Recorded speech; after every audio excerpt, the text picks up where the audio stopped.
Vico Uruguay, líder en biología molecular, auspicia y apoya la difusión de los principales contenidos de Sobreciencia.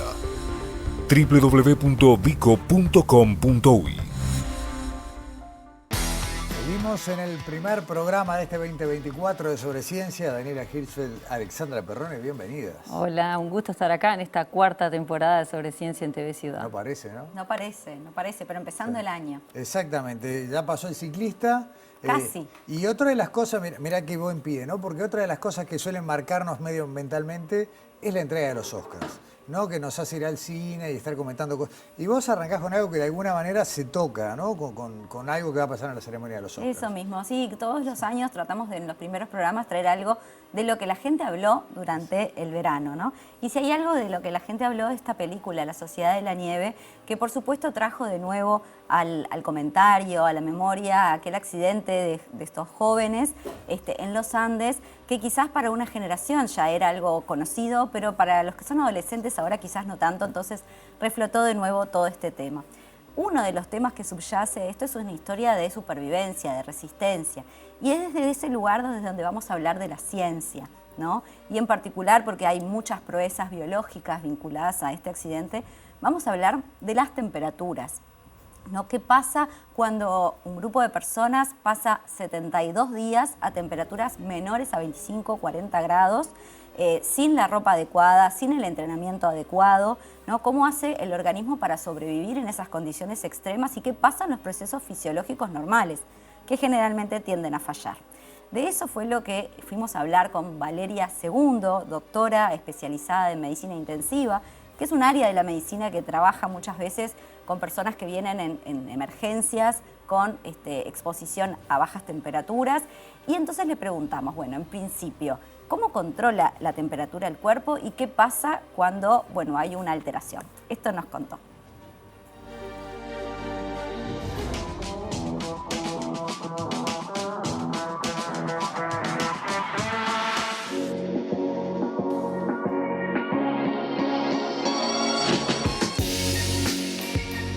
Dentro del cuerpo humano sí hay distintas temperaturas en distintos sectores del cuerpo y la temperatura es regulada quizá de formas diferentes en ciertos sectores. El principal sensor está a nivel del sistema nervioso central, que es el hipotálamo, y es el que mantiene el control estricto y es para el cual los cambios de temperatura hacen mucha diferencia. Entonces, más o menos, el hipotálamo trata de mantener una temperatura en torno a 37 grados, más o menos 0,5, no mucha más diferencia.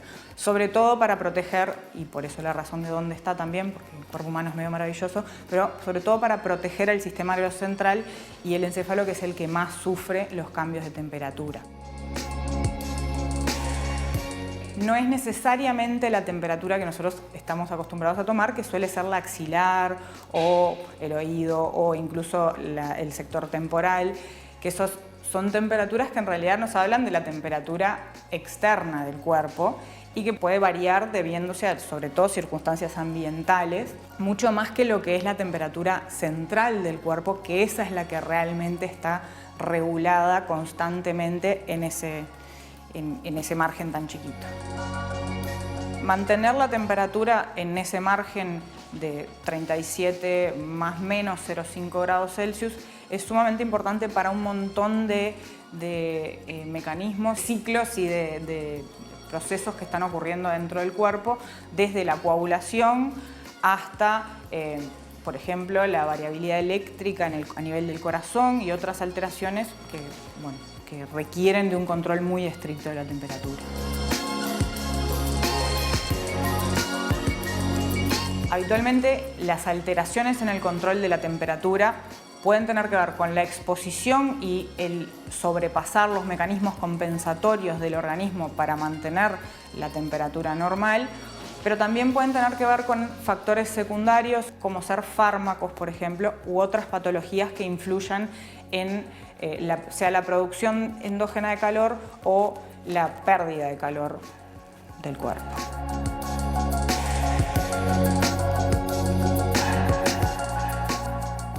Ahí está, ¿no? Por un lado, la parte del organismo que trabaja en la regulación y cuáles son los márgenes en los que el cuerpo funciona con normalidad. Y como decía Valeria, son muy chiquitos los márgenes. Incluso puede llamar la atención que el control de la temperatura esté en el sistema nervioso, también en el cerebro de algún modo, ¿no?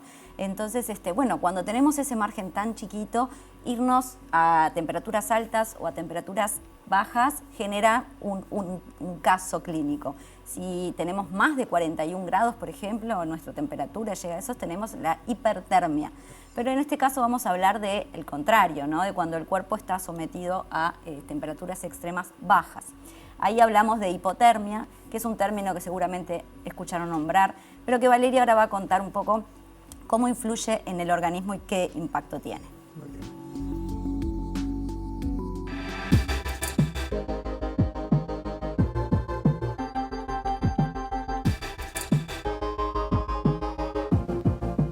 La hipotermia, para nosotros en jerga médica, la definimos como la temperatura central menor a 35 grados. Cuando decimos central, en general nos referimos a temperaturas que se toman de forma invasiva. Nosotros nos podemos guiar muchas veces por temperatura rectal o incluso bucal, sabiendo que a veces hay un retraso en el tiempo que demora en manifestarse esa, por ejemplo, hipotermia a nivel rectal con respecto a la hipotermia real del organismo.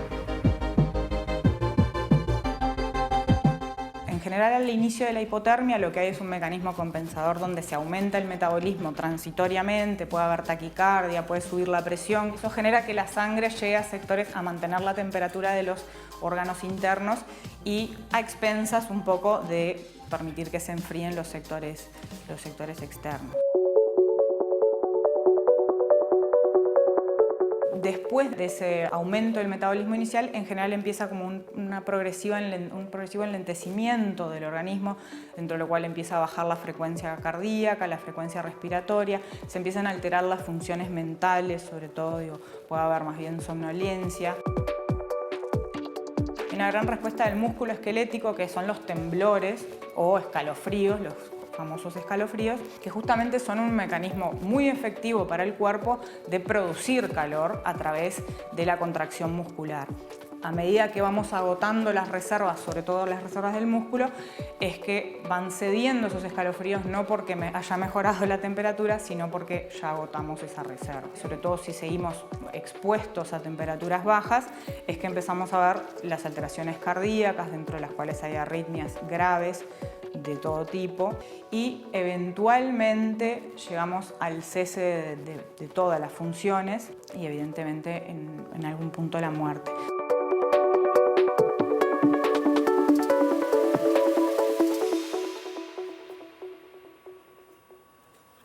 Nunca se me había ocurrido que el escalofrío, que yo lo asumí como una consecuencia, tenía una función además, ¿no?, en el intento del cuerpo por generar temperatura. Exactamente, es uno de los mecanismos del cuerpo para generar calor cuando las condiciones no lo generan o no lo ofrecen naturalmente. Pero hasta acá hemos hablado de estos mecanismos o del impacto de las bajas temperaturas en el organismo como algo malo. Pero ¿qué pasa cuando la hipotermia en realidad puede tener un lado bueno? ¿No? De eso es lo que hablamos con Valeria, porque la hipotermia a nivel clínico se utiliza también como herramienta terapéutica. Mira. Entonces, en eso nos va a contar Valeria en este informe y además presten atención a lo que ella cuenta sobre el papel que pudo haber tenido la hipotermia para la recuperación de una de las personas, en particular Fernando Parrado, de una de las personas de esta tragedia de los Andes.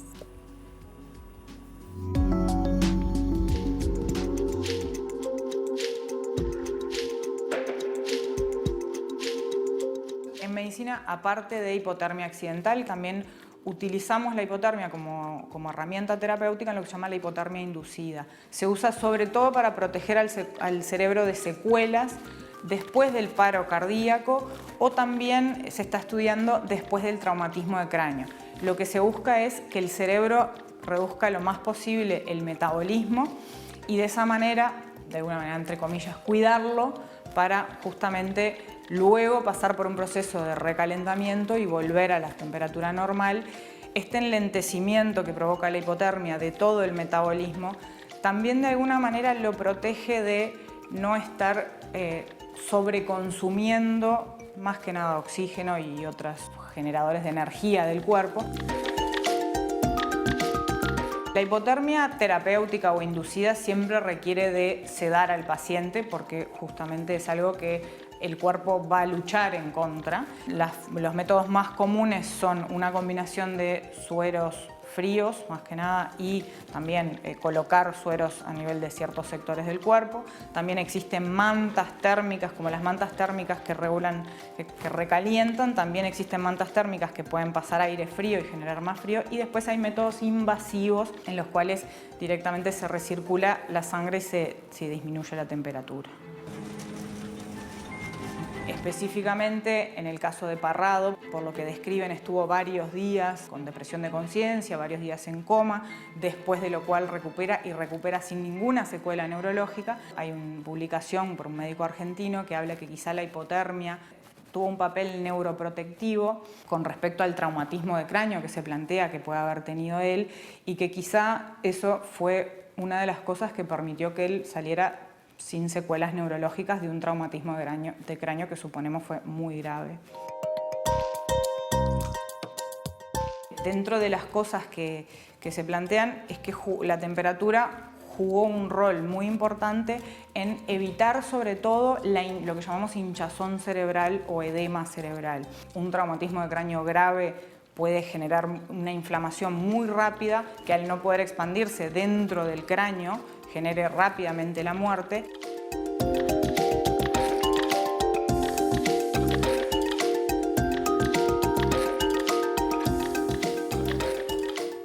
Bueno, muy interesante, Daniela, pero todavía te queda un comentario para Sí, así como Valeria contaba, ¿no? Cómo el frío en este caso fue protector para el traumatismo que tuvo Parrado en este momento, en ese caso, y en otros casos obviamente no ayudó. Este fue la teoría o el planteo que hizo el médico argentino Conrado Stoll, que es un médico muy conocido a nivel de los medios, que fue presidente de la Asociación Cerebrovascular de Argentina, o sea, tiene un currículum interesante, y publicó en el 2009 en The Lancet Neurology un artículo entonces que opinaba sobre cómo la hipotermia pudo haber sido beneficiosa para Parrado, en el caso que alguien lo quiera buscar y leer, y que se acuerde la semana que viene cuando la Sociedad de la Nieve esté compitiendo por el Oscar a Mejor Película, que se acuerden de toda esta ciencia. Extranjera, perdón. Está bien. Que se acuerde de toda esta ciencia de la Sociedad de la Nieve. Que tiene mucho que ver.